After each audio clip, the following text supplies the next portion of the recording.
I cut off contact with my fiancée after she suggested an open relationship before we got married. I've tried to shorten this a few times, but our history goes back to when we were kids. I need some advice on what to do when I get home in 2 days.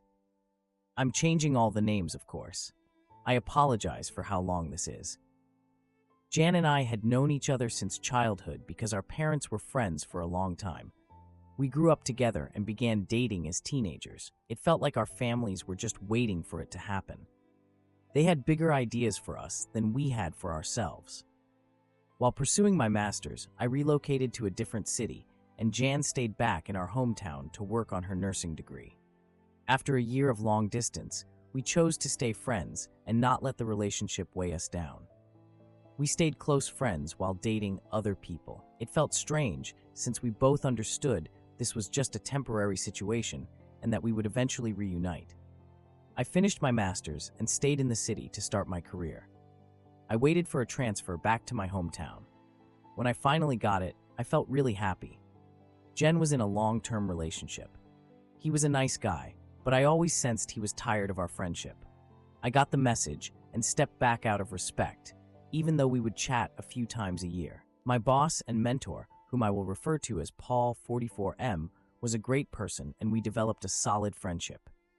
He showed me how things worked, and one day he came down from his high position and wanted to chat.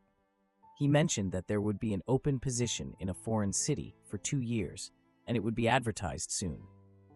He described the job, and while the pay wasn't great, all costs like rent, hotel, and travel expenses were taken care of. I would be in Tokyo and occasionally travel to other Asian cities for a few days.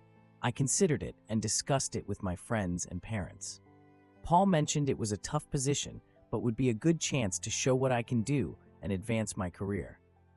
I figured it was a good idea to save a chunk of my salary while also gaining some useful experience.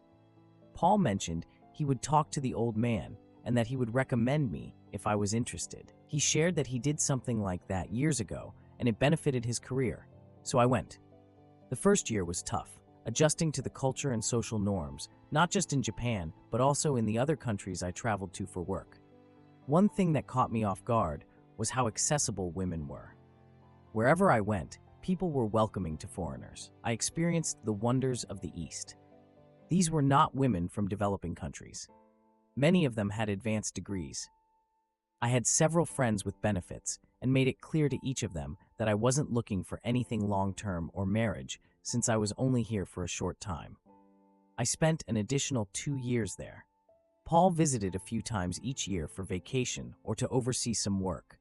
I have to admit, we had some wild times in places like Angeles City, Philippines, and a few others. The contract ended, so I returned home. I made a solid down payment on a house just outside the city. After living in a city of 37 million, I really needed some space. I spent a month at home, and during my visit, I saw Jen there. She and the other guy broke up a year ago, and we began talking more seriously, even though we had kept in touch over the years. We got back together.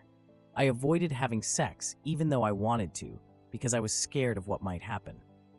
I had developed an addiction to having multiple partners while in Asia and was trying to manage that urge before things got serious with Jen.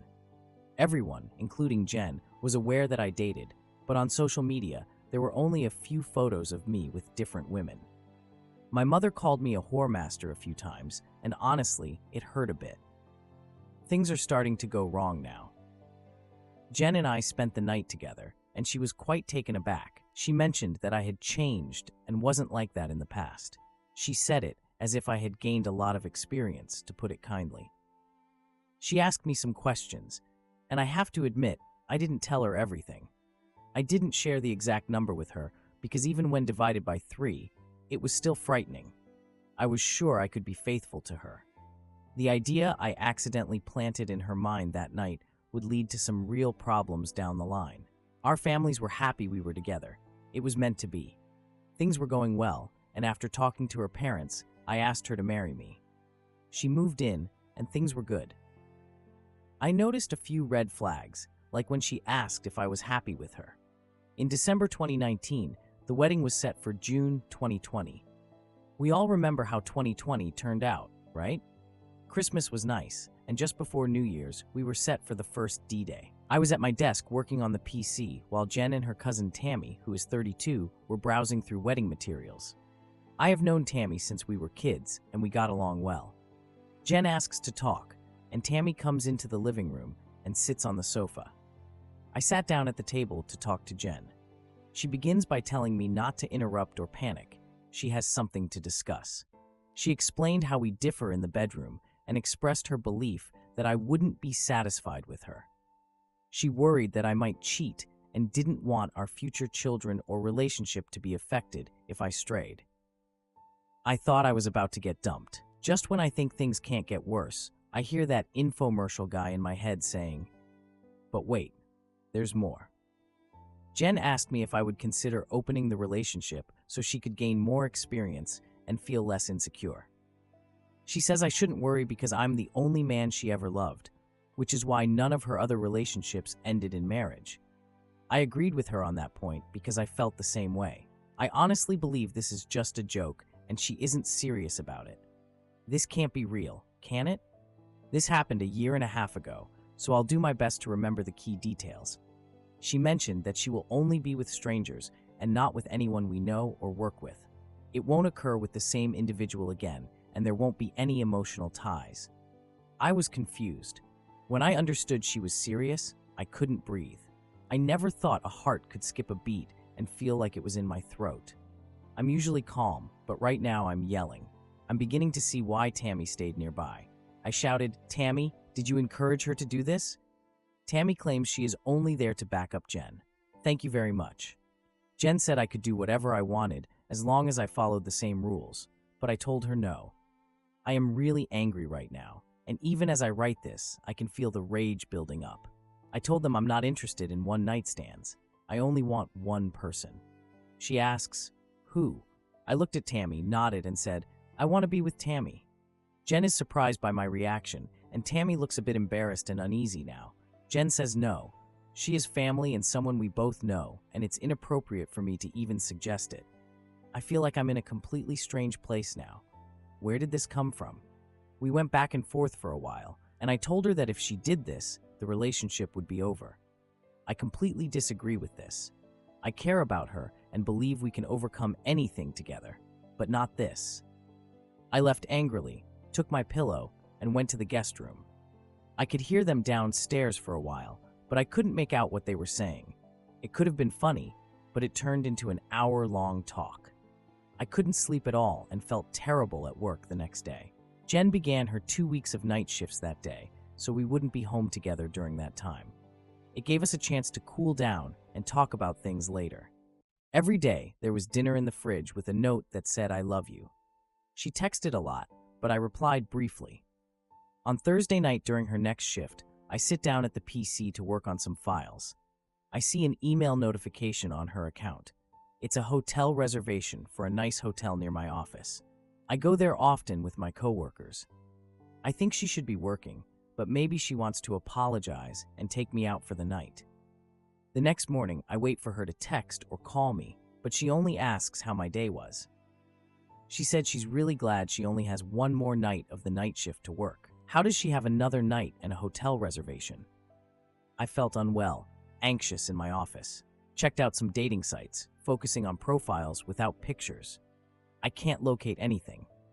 Paul comes in and asks if I want to grab lunch, noticing that I look a bit disheveled. He asks what's going on, and I explain. Paul strongly believes in MTOW, but has always backed my relationship with Jen. He suggests we go get lunch at the hotel restaurant, and I immediately say no, not that place. He was unaware of that detail. We went for lunch, and I felt sick to my stomach, so I couldn't eat. I really don't feel like drinking at all. He told me I can't work like this and that I can take as much leave as I need, compensated and uncompensated if necessary. I said I can't stay at my house anymore. I can't see her, and part of me hopes it's not real. I hurry home, load my stuff into my car, and head back to the office. Paul suggests we should watch the hotel and wait for her to arrive. I'm not a spy or a detective. I'm more like Inspector Clouseau. I tried to avoid it, but I needed to find out. We set up in the lounge bar, and I started drinking quickly, still hoping this wasn't happening. Around 6:30, Paul taps me on the shoulder and there she is at the front desk, not in uniform. I feel so frustrated and overwhelmed. I just want to let it all out somehow. After she gets in the elevator, we wait for 10 minutes before Paul and I head to the front desk.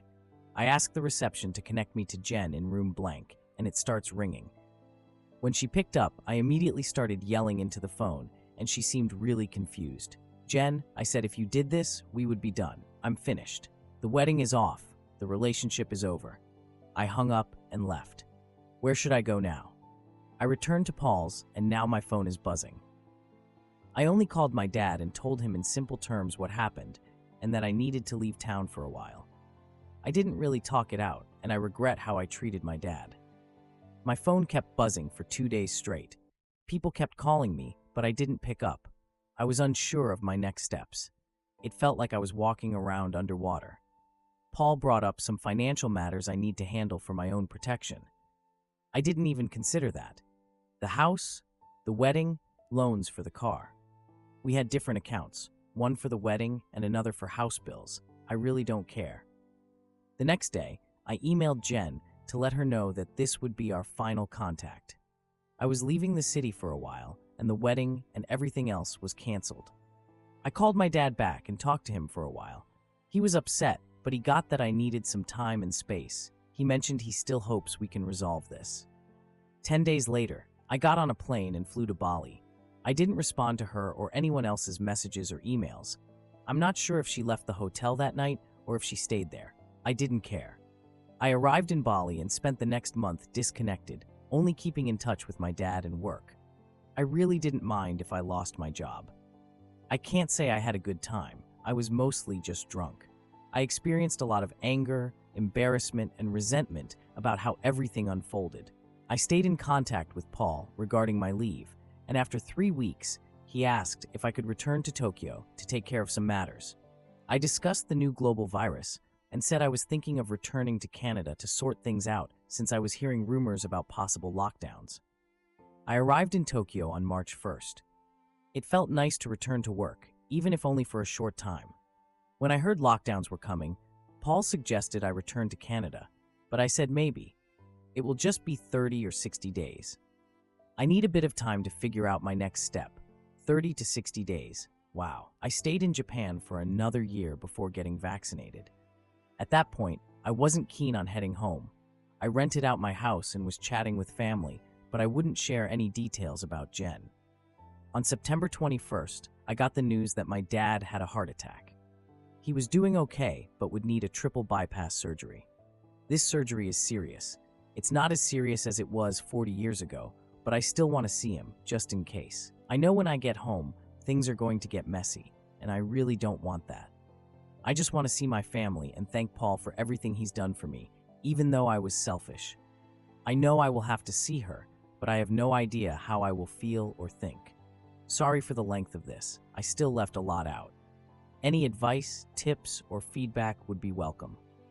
I have a flight in 4 hours and will arrive in about 24 hours. After landing, I went to see my dad. He looks good and is actually looking forward to his surgery. Mom is doing well, but it's clear she's worried.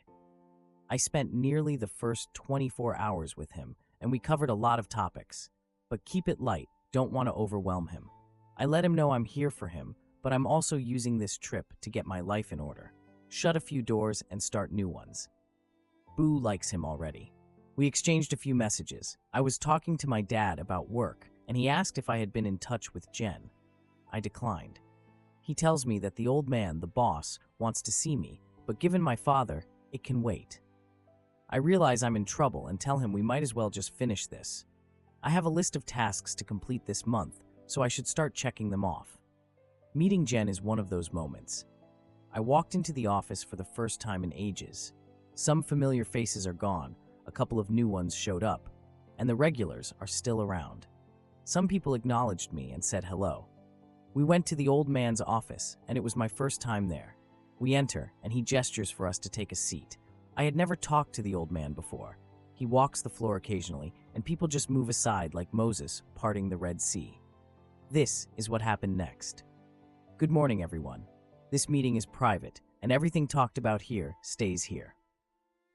The old man starts ranting about responsibility and dedication. He makes some good points, I have to admit. He turns to Paul and questions why they should keep me here. He does great work. He has saved accounts and gained many new ones, and we can't find anyone willing to do the job for the 20% below market salary that we're paying him. What the heck? Then the old man and Paul start laughing maniacally. It reminded me of the bar scene in Goodfellas. The old man wipes a tear from his eye and tells Paul he's the best VP he has. I earn a decent salary, but seriously, I feel a bit overlooked. The elderly man gazes at me and moves closer. Hey, I get that you've been having some issues with your girlfriend. Let me share some advice with you. He mentions a guy's name that he is quoting. I might not recall everything exactly, but this is the main idea. An old man creates eyebrows for a woman, but she decides to pluck them out and draw on new ones instead. A woman receives a face from God and then covers it with paint. She was gifted with curves, and she decided to enhance them with a push-up water bra. She receives her body from God, but still feels the need to buy slim-fitting clothes to alter it. If even God can't make her happy, what chance do you have? Hey, please don't hurt yourself. That really surprised me, I have to admit. The old man glanced at Paul and said, I trust you to take care of this. He stops for a moment, knowing your mother will be furious if he has to let you go. It just dawned on me. They are really related. Paul and I step outside, and I glance at him and say, 20%, man, seriously? He puts his arm around me and says, don't worry about it. I've got you. Am I getting fired or disciplined?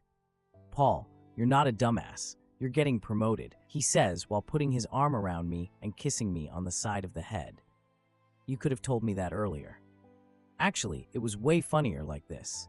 I missed you. Let's go have some fun. It's 8:30 in the morning, Paul. Who does that? You still have much to learn about enjoying life. This guy doesn't surprise me at all. What can I expect from someone who got drunk on sake, ended up in a fistfight with a monkey, and lost, all while at the hot springs in Japan? We ended up getting drunk. We discussed work and what was coming next. He mentioned Jen and suggested that I should meet her to find some closure. He mentioned that we both made mistakes, but we are decent people. Once I find closure, I can move on in my life without emotional baggage holding me down. He mentioned that once this is sorted out, we can discuss my job prospects. I want to share my plans and destinations. That's done now. I still have a job, at least. Dad looks great. Jen has been on my mind a lot lately.